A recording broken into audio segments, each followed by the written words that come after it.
his ideas on what should be the future role of oligarchy in the country, we would like to actually hear his views on that.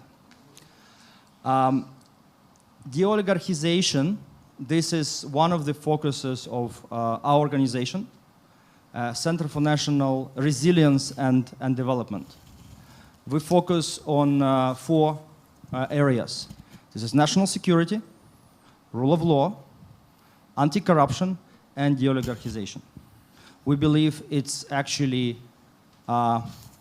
belongs to these top 4 important for the country. When those things are sorted, then we can talk about economic policies, economic miracles, and something else, right? But those 4 needs to be addressed in order that Ukrainian and business and citizens would feel protected and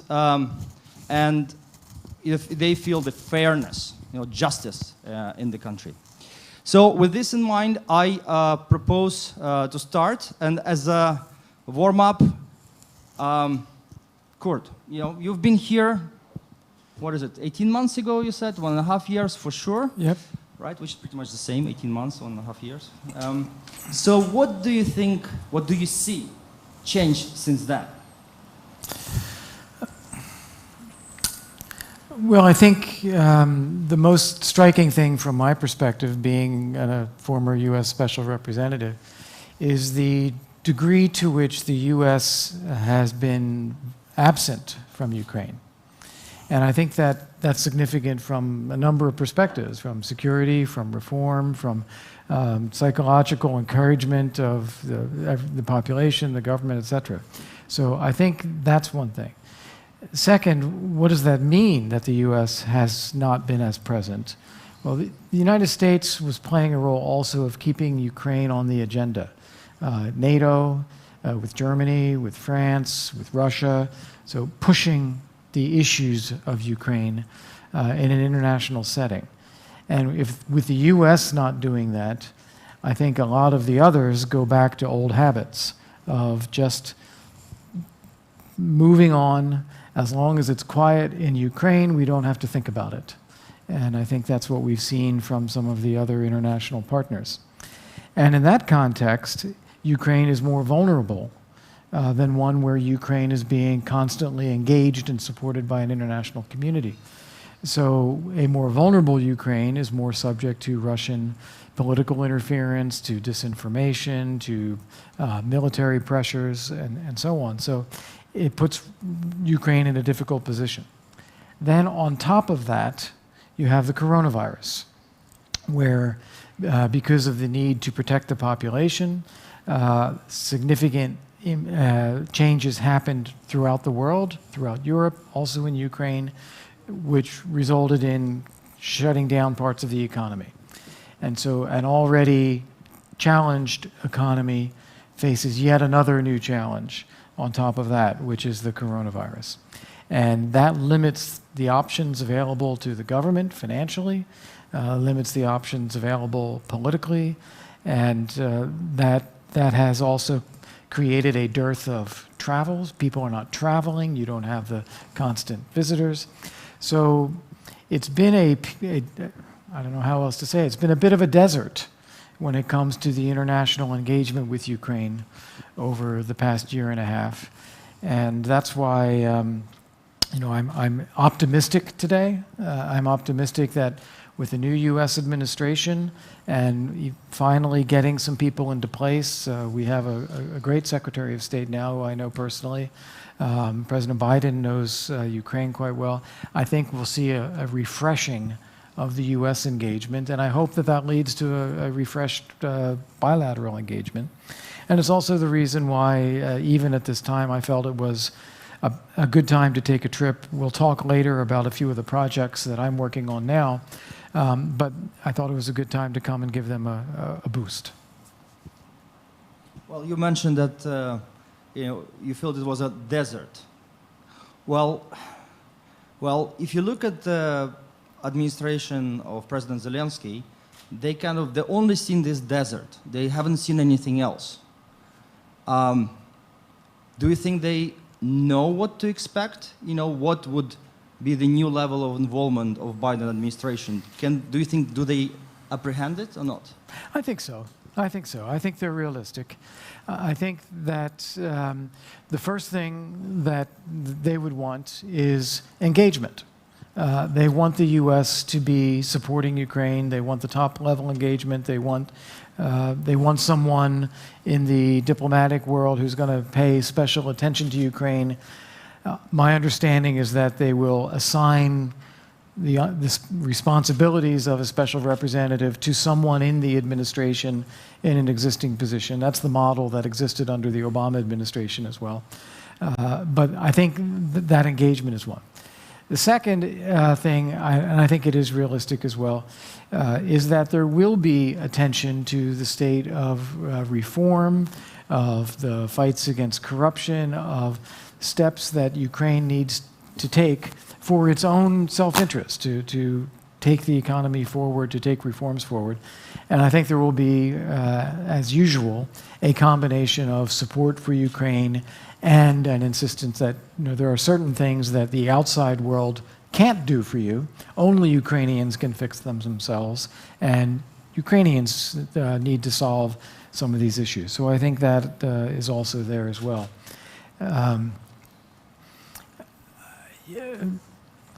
I think another area where I think Ukraine has expectations, and I think they are realistic again, is the continuation of substantial security assistance to Ukraine. This is something that was muted, I would say, during the Obama administration. There was a restriction on lethal defensive equipment. The numbers were not as high. During the last 4 years, those numbers went up. The restrictions on lethal defensive arms were lifted. The Javelin missiles, anti-tank missiles were provided. And I think that the Biden administration is poised to continue that. And so I think that is also going to be good for making sure that while Russia, even if it continues the war in the East, it's not going to expand the war in the East, because it would be too costly for Russia to do so. But what in general Biden administration would mean for Ukraine? You briefly said about that, but what it could bring in detail? Because you covered the point that Ukrainians are actually in good faith in what to do in terms of our relationships with the US. Mm-hmm. But what in detail the US can bring to the country? Well, I can't speak for the Biden administration. I'm just here as a private citizen. So I can't promise what they might have as their policies or what they might deliver. But at least your thoughts on that, or guess. I think that the outside observer, whether you're in Washington or Brussels or wherever, I think you're seeing that a number of the reforms that were passed during the Poroshenko era, or especially during the first year of the Zelensky administration, have been challenged in Ukraine. There's forces fighting against them now. And it's a struggle for the government to keep them on track, whether it's the land reform, or whether it is the transparency declarations, the illicit wealth declarations of members of parliament. And a lot of these things have been pushed back on by forces in society. And I think that one thing the Biden administration, the IMF, wants is to see these get back where they are supposed to be. I think also the U.S. is beginning to be more active on certain sanctions, or whether it's visa sanctions or even financial sanctions, or on some law enforcement issues concerning some of the oligarchs that are in Ukraine. Pursuing investigations there. And I think the U.S. would want to feel that Ukraine is doing this too, that it needs to be something we are both working on. It shouldn't be the U.S. doing the work when we're not seeing it in Ukraine. So I think those sorts of things would be likely to be on the agenda. But it seems that the US is more concerned about Ukrainian oligarchs than Ukrainians. Why is it so? Is it because to show off to the globe that you are their rulers in terms of the global order, or why is it so? Well, I think one of them is where this is true. It's not true all the time, and not true in all cases. Where it is true is where the actions of some of these oligarchs have violated US laws, particularly money laundering or fraud. And then there is an interest in policing the US system. And then secondarily, where they are affecting international transactions, where the US has an interest in seeing the integrity of these institutions and transactions be maintained. So I think those are the two cases where that's true. I wouldn't say it's true in all cases, though. If it's all right, maybe I'll pivot to where my views are on this rather than trying to predict the Biden administration. But my views on this are that... Maybe you can join in, actually, by the administration. Who knows? I think they have plenty of talent. The sky is the limit. The thing that I see, people talk about corruption in Ukraine as a problem. And yes, corruption in Ukraine is a problem. But in my view, it's a symptom more than a cause. It's a symptom of a bigger problem. And the bigger problem is a political economic structure where too few people own too much of everything. And it gives them enormous economic power, and that economic power is then used for political power and influence over judiciary, over the RADA, over law enforcement, over civil administration. It's just inevitable. And so corruption then is more of a means rather than the issue itself. And this has been the case in Ukraine really from the early days of independence. It's actually, I think, one of the defining issues that got President Zelensky elected, because he was highlighting this in his television program and saying this is one of the challenges that Ukraine has and we have to overcome it. The difficulty is doing something about it, because if you take that as the problem, you're already then recognizing that you're starting with less power. How do we change something where it's already stacked a certain way? And my thought on this was to compare it to the situation in the United States at the end of the 1800s, early 1900s. We had a handful of individuals who owned disproportionate pieces of the growing economy, oil, steel, transportation, and they were integrating these in their businesses, both vertically and horizontally, and it was distorting the economy. And they were beginning to exercise the same kind of outsized political influence that we see in Ukraine. What we did in the United States was to implement antitrust legislation, where we set limits on the amount that any one business or entity or individual could control. And by doing so, forced them to sell off assets. We broke up business empires. We sold off assets. And in doing that, we didn't take away their money. We said, sell it off, come into compliance, you keep your money. And these people became the leaders of philanthropy and foundations in the US. Now, who are we talking about? Carnegie, Mellon, Rockefeller, names that now you associate with the great Morgan Stanley, J.P. Morgan. You associate these with great things in the U.S. right now. But, 130 years ago, these were all black marks. If you were one of these people, it was a problem. And so we managed to do that successfully. We're very lucky, I suppose, that we did that. But I think something similar needs to happen in Ukraine. You need to focus on antitrust legislation, define what the appropriate limits are, give people time to divest. Don't let them keep the money and reinvest in other areas. Give them some form of, for lack of a better word, amnesty, but don't go looking back into the past. Look forward if they come into compliance, because the country needs it. And I think if that were to happen, it would create a demand from these very same businessmen, a demand for the rule of law, because in order to protect the economic interests in businesses that remain, they need the rule of law to work. And I don't think that Ukraine can be successful the way we talked about, democratically, economic, and so forth, without successful businessmen. You need successful business leaders, but you need them to be able to operate in a system that sets the rules where it creates competition and rule of law. But you are saying absolutely right. All the historical books are saying about that, things which you have said already when it comes to the oligarchs. But having listened to you very attentively, I came to the thought that you say that you have managed to eradicate completely the influence of rich people and No. successful people to the political decisions in the US. Or No, just the opposite. That's my point. just the opposite. I Yeah, see. no, yeah, and that's my point.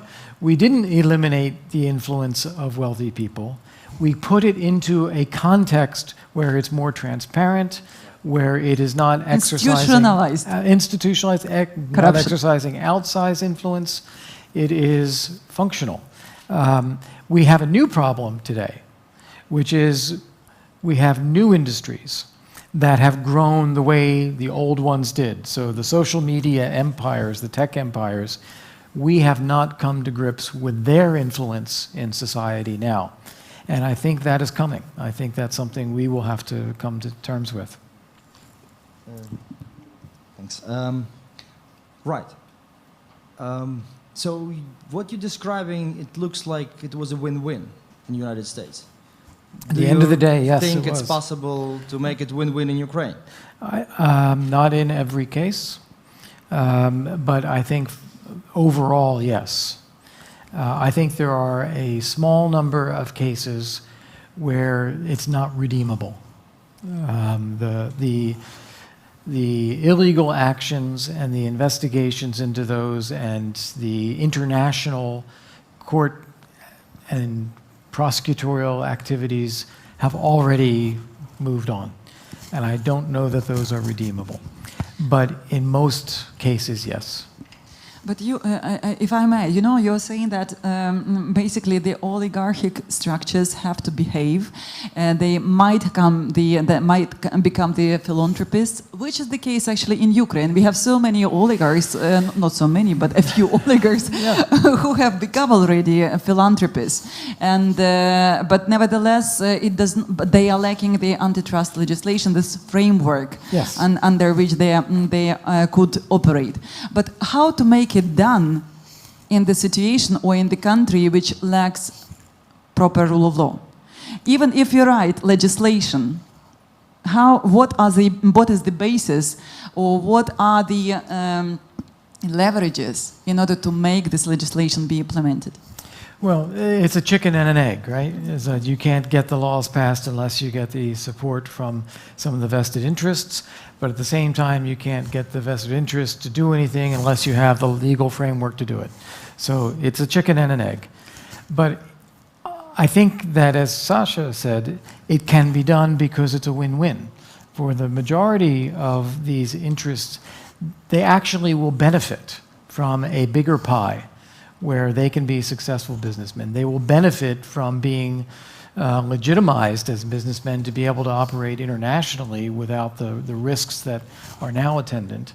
When you think about, I want to come back to what I said with the press, but Ukraine has, I believe still today, the second lowest GDP per capita in Europe. This is crazy because it should be a wealthy country. If you look at the size of the country, the agriculture, the industry, the natural resources, the human capital, and the talent in Ukraine, it should be a wealthy country. There's nothing that should stop Ukraine from being a wealthy country. And yet it isn't. And I think it is the systemic problem. It's not any individual, it's systemic. And that's what has to be tackled. And I think if it is tackled, even the currently wealthy business leaders, invested interests, the oligarchs there, they would benefit from that kind of change. As to the how, which is what you're getting at, it's difficult. Of course it's difficult. What I would like to see is the US and the European Union and the IMF, why not, work together with the Ukrainian government to figure out what the rules ought to be. I think no one has actually tried to hammer out in the Ukrainian context exactly what you should be able to own in combination with other things and what you shouldn't be able to own. What's the percentage of a given market that you should have control of? Are there industries across which you've got to have a wall between those industries? I don't think that's been done. It has to be something that Ukraine leads on, that the outside can't come in and impose anything. Ukrainians have to do this. But then if it's done together with support from the US and the EU and the IMF, I think you can create a momentum to get it done. And then the other thing I would put into the mix, an incentive structure for the vested interests themselves, that if they comply with that kind of legislation, there's just a simple one-time tax, you pay it, you're done. If you don't comply, then you face a higher tax and perhaps nationalization or some pressure on the assets. And for disputes, I think you need an appeals court. I think that you want the Ukrainian judiciary to work. But just in case that even after it does work, it is being contested that it's somehow not fair, you need the ability to appeal to an international tribunal of some kind. And I think that's also something that the EU, the IMF, the UK, US could help put in place not as a court of first instance, that should be Ukrainian, but as an appeal to verify the operation of justice. I think those are some ideas. I remember 2005, as the first time I joined the government, and I remember after Orange Revolution, the value of assets of oligarchs increased several times, only because of the expectation of a better governance in the country, eradication of corruption. Very soon it returned to the previous levels. So it just basically tells that it could be win-win. It could be win-win. Yeah. But what I would like to move a little bit away from just economics. Oligarchs is not just business. Whether it's monopolized, not monopolized, it's also influencing politics. It's also leveraging media to protect or advance their interests. What would be approach here? Yeah. This is the hardest thing, I think. What's happened, speaking about the media, what's happened globally is the internet has made the old economic model of how to produce media insolvent. You can't have the quality journalists, you can't have the television production and studios, you can't have the full print newspapers, you can't do it just on advertising and be successful anymore. It's true everywhere. I mean, look at Italy. Half the media is state-run, half the media is owned by Berlusconi. And that's because he was willing to build the empire and invest in that and subsidize it, because he had other businesses, but he's subsidizing that. Look at Hungary. There's tremendous criticism of Hungary these days for not having a free and fair and independent media. I personally think it's an exaggeration, but nonetheless, let's say that's true.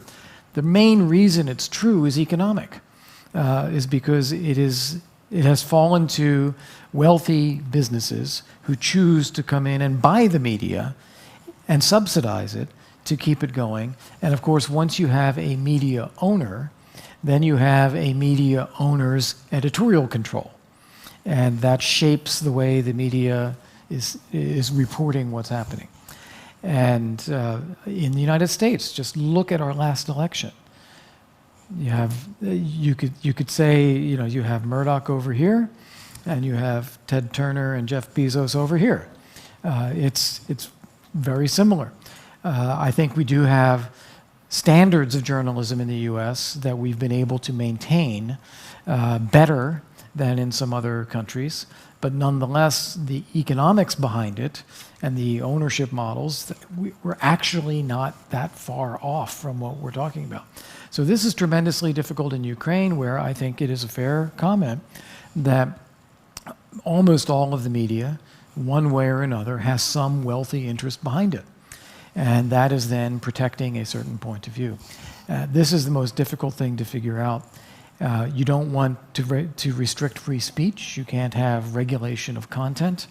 But you also don't want media that is operating in the interest of the few when it's providing a public service. I don't have a magic wand. We haven't figured it out either. But I think this is one of the toughest ones to crack. You have to separate the media from the other economic interests and yet still have it viable. We actually, in our center, we started to work on the roadmap for deoligarchization. So if we do it together, I know it's difficult, but how would you actually do it? Specifically, if we're talking about media, what would be, sorry for putting you in a uncomfortable position, but sometimes it's necessary. Well, I suppose I would try to get some kind of government, opposition, civil society consensus around standards of journalism. Like, what is it that separates honest journalism, separation of fact and content, verification of sources, transparency in sources, trying to get some idea of what standards are, and then having some watchdog body to police standards and create transparency in the policing of the standards so that some people get highly rated for being the best, news and the best media, and some people get, little red flags for saying, oh, well, this was slanted and this was slanted. But I don't know. As I said, there's no magic wand that I can think of, and I think you have to be careful about excessive state role as well, and you can't restrict free speech. So I think some kind of public understanding of standards, similar to what an American bar association does for the legal industry, that's probably what I would try to aim at. To be actually to understand that in case you are starving, and if we have actually lots of people in Ukraine who are yet not at the proper level when it comes to wealth, it's very difficult to explain them that they need to follow the standards as such. And let me come back to the question which I raised before when it comes to the framework, win-win framework, which should be offered to oligarchs in order to trying to actually to have this win-win situation in the country. Do you think that before Zelensky, it was not offered to the oligarchs? I honestly don't know. I only really became engaged in detailed work with Ukraine starting in 2017. I really don't know what was out there before and what was tried and not tried. My perception, however, is that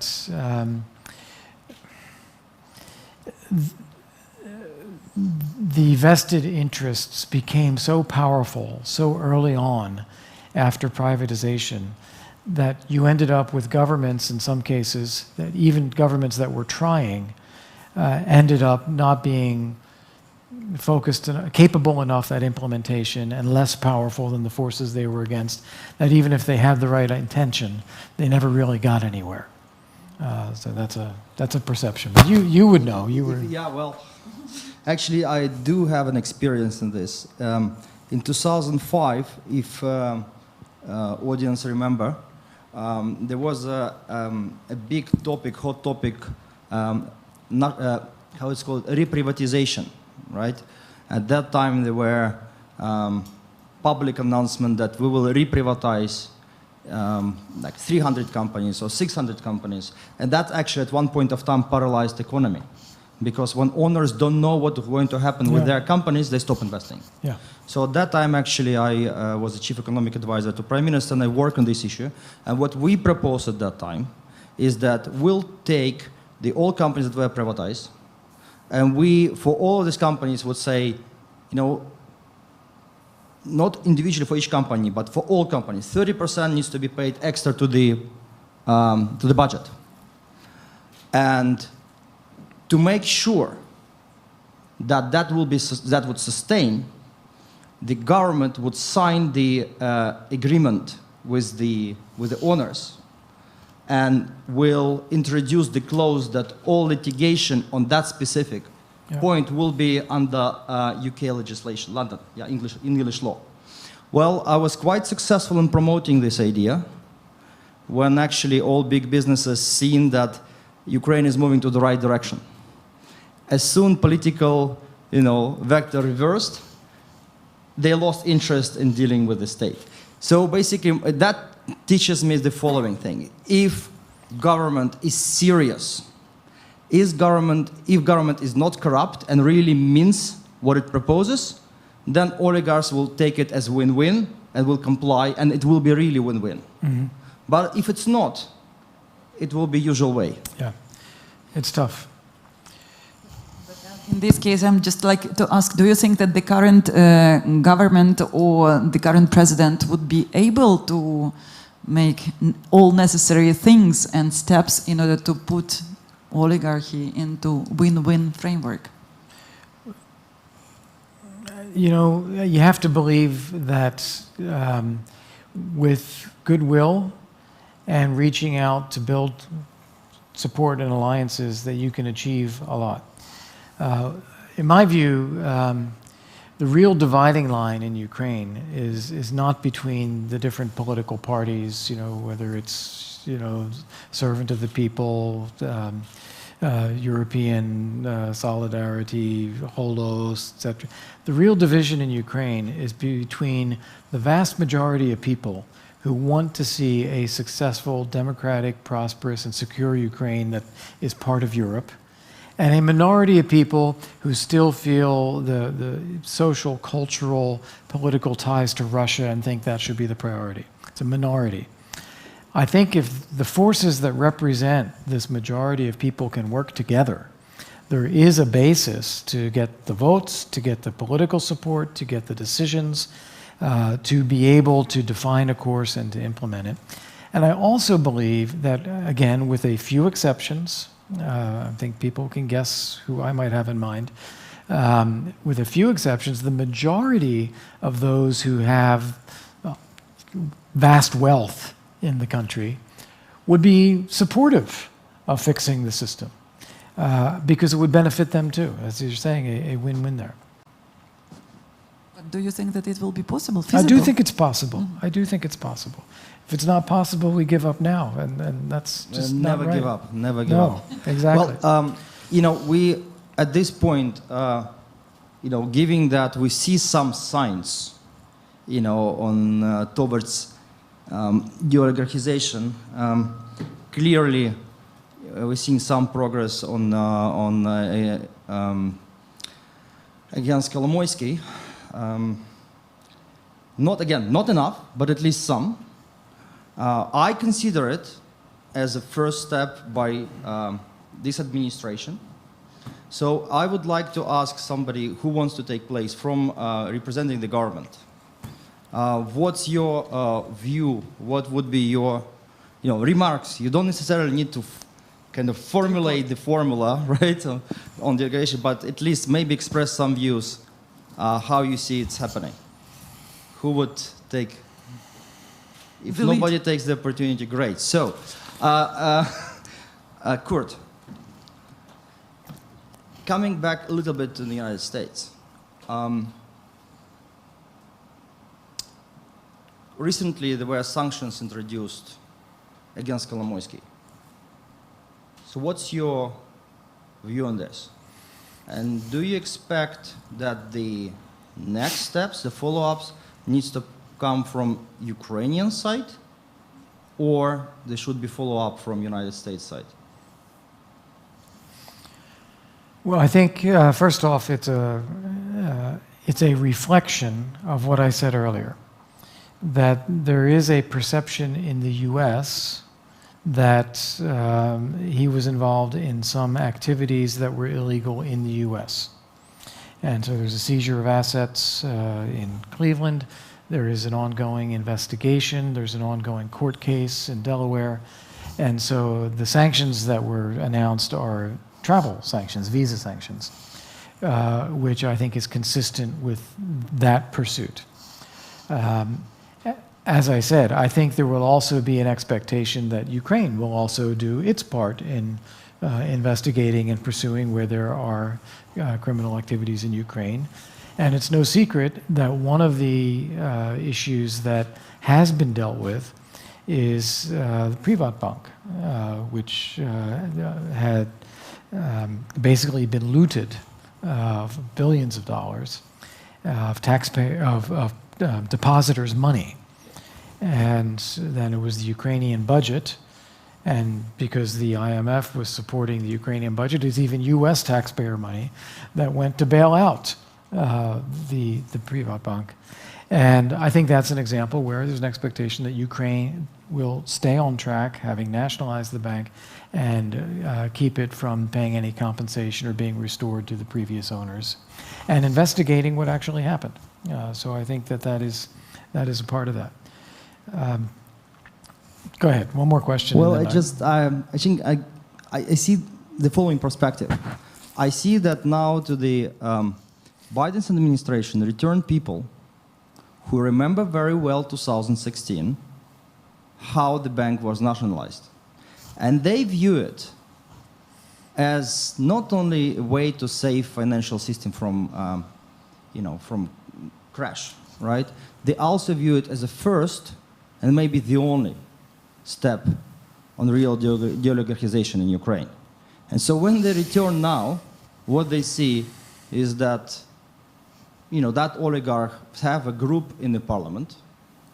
This oligarch, execute his influence over courts, law enforcement, some politicians, and even started to play geopolitics.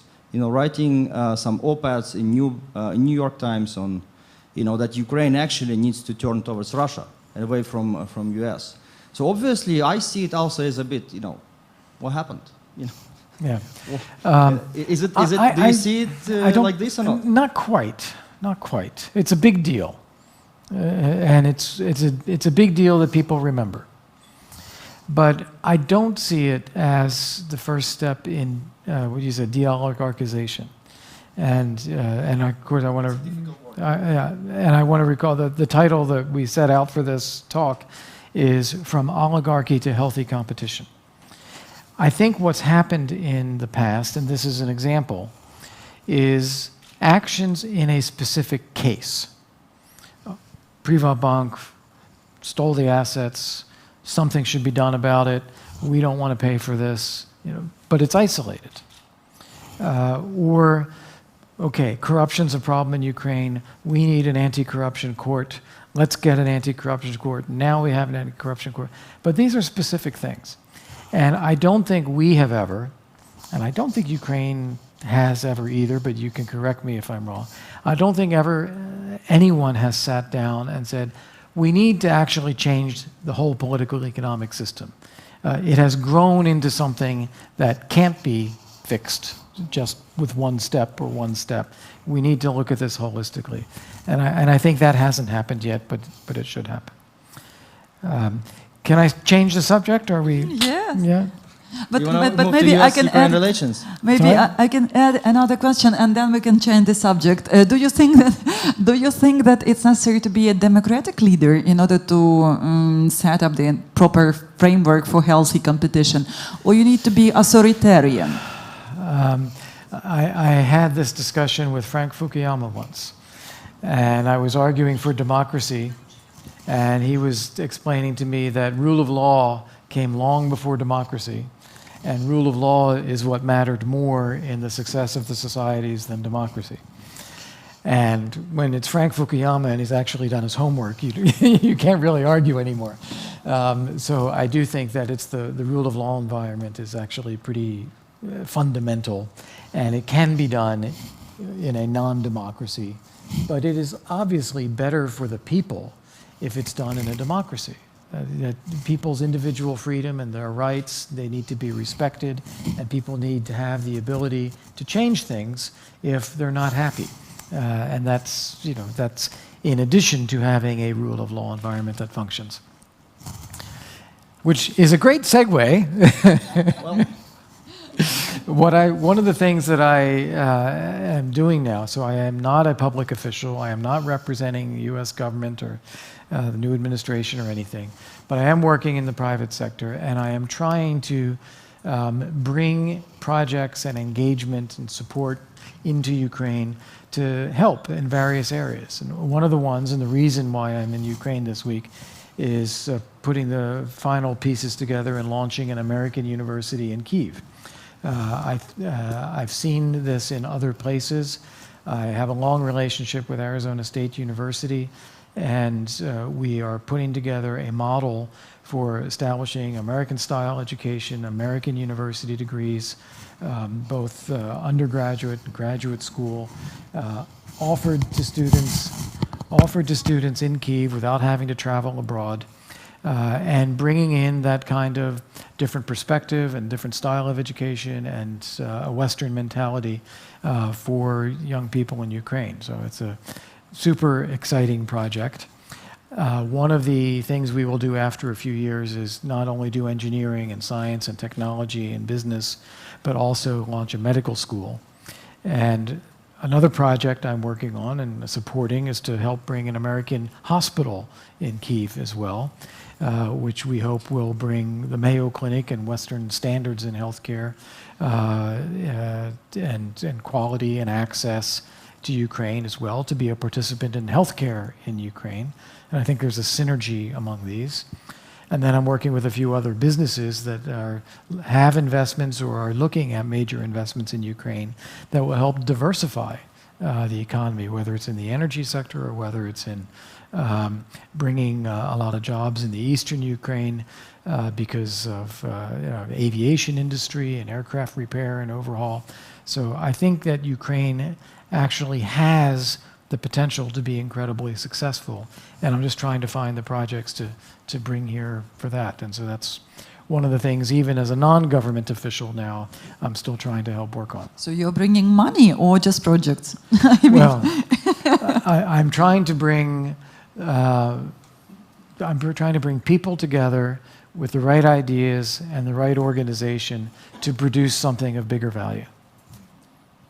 I'm sure audience now thinking it will be good if you bring American court here as well.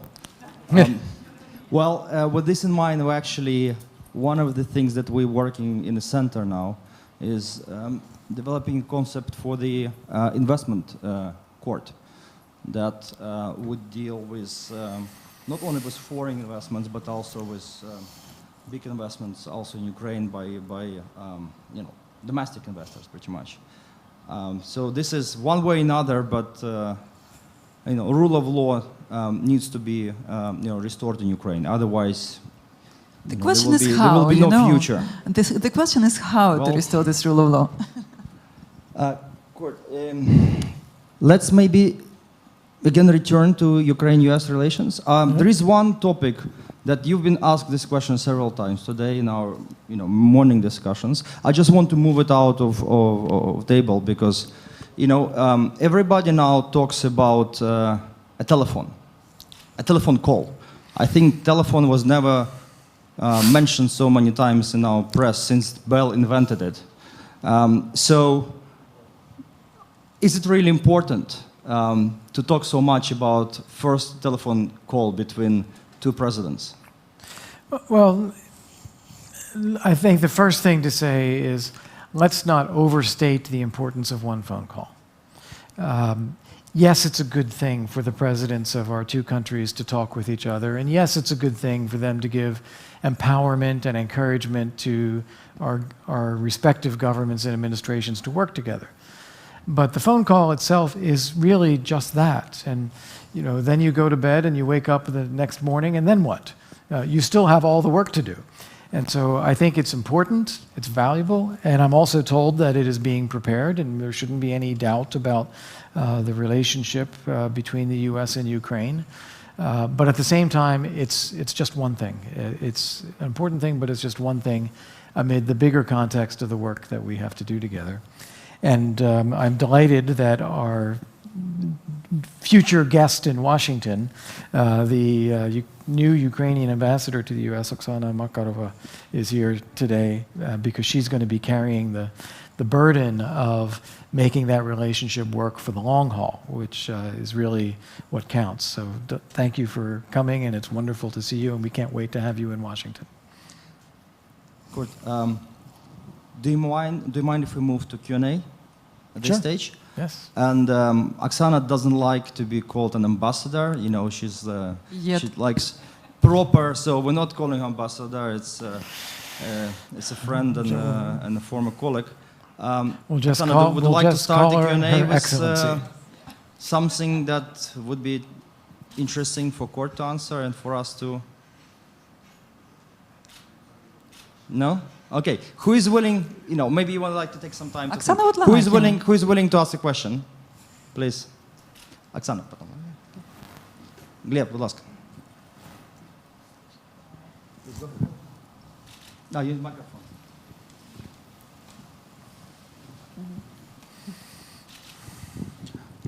Thank you. My name is Gleb Vishlinsky. I'm director at the Center for Economic Strategy, think tank in Kiev.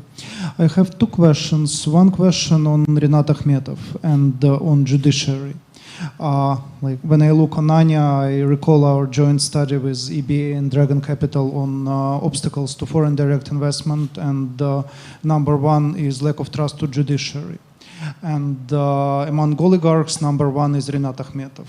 However, I could not say that on this stage... It was not in our survey, with regards to Akhmetov. Judiciary, yes. Judiciary, yeah. But the issue is that on this stage, it looks like he is not directly interested in having judiciary in the state in which it is now in Ukraine, like controlled by Portnov, used in like political interests, used by Kolomoisky as well. Do you see any chance of like the sort of splitting oligarchs by involving some of them into like improving the situation with the rule of law in terms of judiciary? And the second question is also like you have different oligarchs, like you have like the same Akhmetov, who has a lot of assets on the ground, a lot of people working for them, and you have like oligarchs who are to more extent parasites, like Kolomoisky, like using some different companies that are siphoning money from state-owned enterprises with corrupt schemes, etc. And when you speak about like divestiture, in fact, like there is nothing to divest of like when we speak about people like Kolomoisky and a lot of other people like Kononenko with previous government, etc., who were just like parasites. Like, so two questions, like what to do with judiciary and like how to involve oligarchs there. And the second question is like what to do with parasites who do not have real assets. Thank you.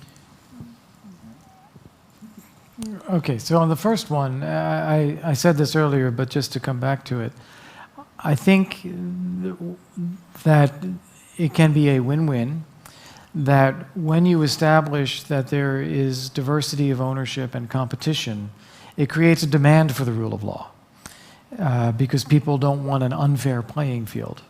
And that, I think, is what has inhibited some of the judiciary reforms up to date, is because some oligarchs fear that, wait a second, it's going to be stacked in favor of somebody else, and I'll be the loser, and that's not fair. So they don't view the reform as necessarily truly fair. They view it as favoring one oligarch or another one, so they don't want it. The trick, I think, is to have a reform that is seen to be fair, and it has to go hand in hand with the antitrust legislation approach that I talked about earlier. But if you have that, then yes, I think that you can get many oligarchs who are legitimate businessmen, who are running proper businesses, who want to see rule of law, as long as it is applied fairly and even-handedly. And so I think that's possible. Second question, I think it's a different way of saying the same answer. You can't start from the premise, and I'm not attacking your question, I'm just saying you just can't start by saying, okay, this guy's okay, that guy's a parasite. You've got to actually create the standards. See, this is what should work in a business and an economy, and this is what should not work. You shouldn't be able to keep sending your money back and forth outside of the country to avoid taxes. You've got to, at some point, say there's a basis of your business, which is Ukraine, therefore you pay Ukrainian taxes. So I think setting the standards and then applying them even-handedly is the way to go, and then it will affect those who you call a parasite and not affect others who are playing by different rules. But the point is, you know, that those ones who should make an order with oligarchs, and they are normally coming to the power with support of oligarchs, right? So they are paid, they are taking money for campaigns, for election campaigns from the oligarchs quite often. What to do in order to break the cycle? Yeah, this is an interesting question. I know this is against popular sentiment here, but it's important that people have proper wages. Courts, members of parliament, supervisory boards, ministers. If people are not paid a proper wage where they feel that this is, a good livelihood for what they do for the country, then they are far more susceptible to the kind of economic bribery or pressures to say, hey, we'll give you a monthly stipend, help us on these issues, or whatever it might be. So I think allowing wages in the public sector to rise is a big thing, frankly. And I think that would... people are not inherently corrupt. People are not inherently dishonest.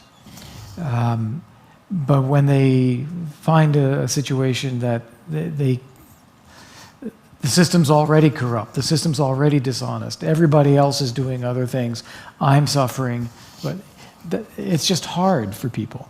And so I think helping change the system where they don't face those choices is important. Kurt, Yeah. sorry, one sec. This is... Please, don't... we're trying to just justify behavior of certain people. It's very hard. But, if you feel it's too hard for you, don't go to work for the government. Right. Yes. Right? No, I know. Because it becomes very easy afterwards, and then you destroy your reputation. Yeah. Yeah, but the question was a little bit different. How to become the president, or the political party leader or political party to come to the power in case you have no support, financial support. Yes, I think President Zelensky didn't win because he had one oligarch support or a different oligarch support or anything like that. He won because he understood and communicated back to the people what they wanted. He won because he said, we are going to change the system, we're going to change everything, we're going to modernize Ukraine, we're going to aim towards Europe. Everything in the past has to go. That's what people wanted to hear. And I think he won because he inspired people about what is possible in Ukraine. The difficulty is that the last 2 years have shown how hard it is to actually implement that. But I think you can win if you have the right vision and support of the public, and that public support is enormous political capital. Giovanni, 1 second. Daria, Yulia, please. Next. Okay, we're going to have to wrap up soon, too. Hello, Daria Kaleniuk, Anti-Corruption Action Yes. Center. Hello, Kurt. Happy to see you here. Nice to see you. Interesting to see your new projects in Ukraine. Very exciting discussion about the oligarchization. We are thinking about that also many years in Anti-Corruption Action Center. I think we are missing two important elements in finding the model for the deoligarchization. What has changed since 150 years ago in the United States is that in Ukraine, oligarchs are educating their children outside of Ukraine.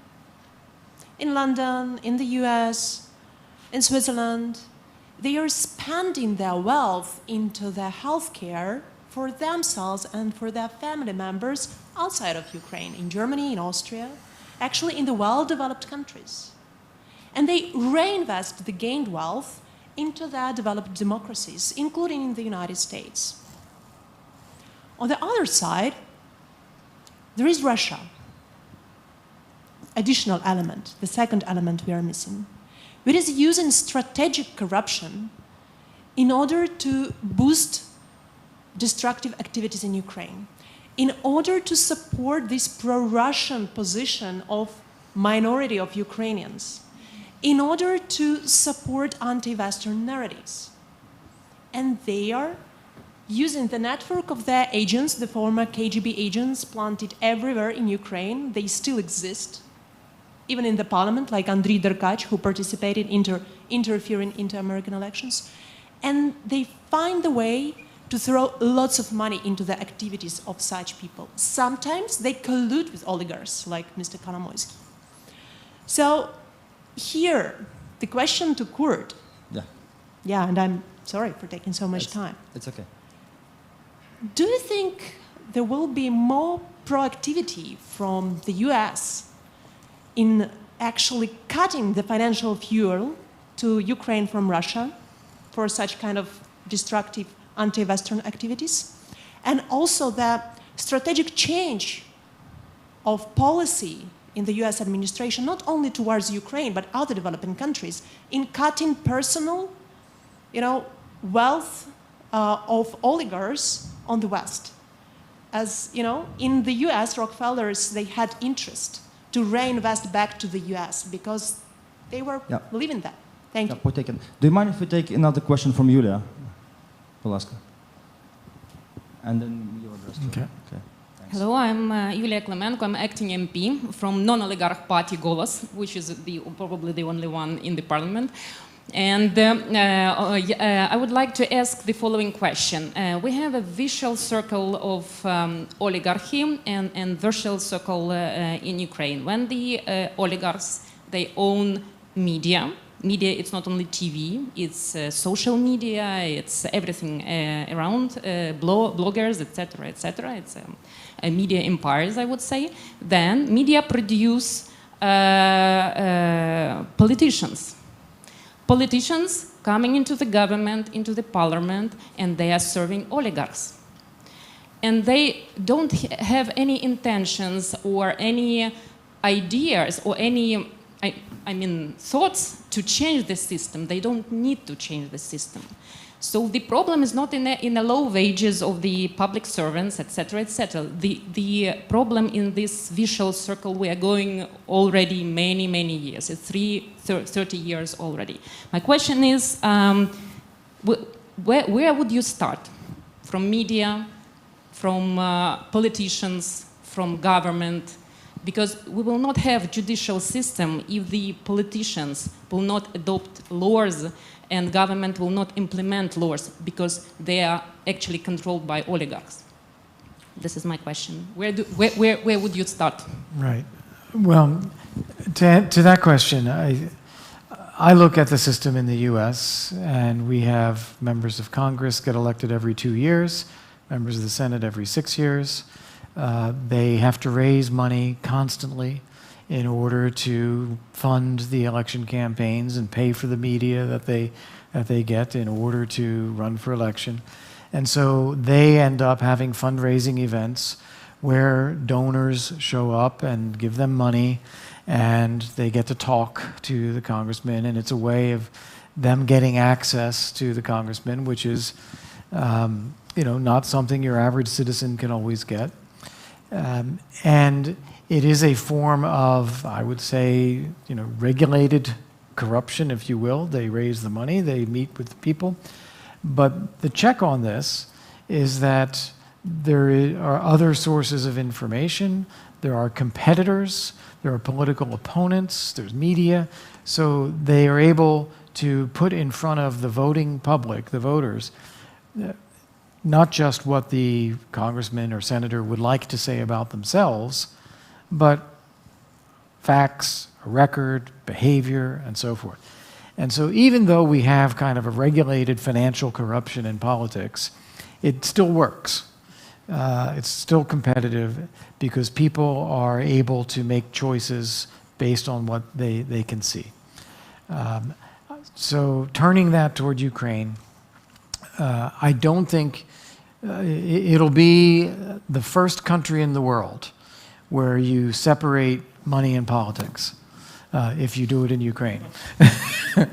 So I don't think you're ever going to get there. What you need to do is create rules and create competition and transparency. And then people will repetitively make their choices. And I think that's really the only way that works. And you'll have to remind me of the other question. Dasha, pretty much what could US, UK, yeah, what they could do, right, in order to restrict oligarchs, right? Oh, yeah. So And basically what both West on the needs... Russia. You Yeah. see? So this vicious circle is not only Sure. within the Ukraine. Yeah, I think I think there are a couple of areas where we have been lax. We've allowed certain things such as Central London real estate, Miami real estate, to be used as a vehicle for people to park their money or to launder their money legally. And I think that we're aware of that, and we could probably find means to be more restrictive in the use of our own marketplaces for that. But I also want to say something about your question, or your comment before your question. Having wealth is not the problem. We need wealthy people. We need them to run successful businesses. We need them to be philanthropists and give to universities and other things. What we need is to set rules by which they can act as successful businessmen and as wealthy people legally. And if we take a populist approach and just demonize wealth, we're actually being fairly dishonest, and we're actually being fairly destructive about our own economy and what we need to be successful as a country. 3 more questions? No, we're done. We have to go. Okay. No, I'm late already. You're late? Yes. Oksana, may you want to ask a question? Last question? Okay. But thank you all very, very much. It's been Thank a you real very much. pleasure to be here. And it's an honor for me to be back in Ukraine. Thank you for the beautiful painting. And I really, I want to stay committed to Ukraine and helping you as much as possible. Thank you. Thank Kurt. you. Thank you very much. Thank you. We Thank hope you. for this. Thank you.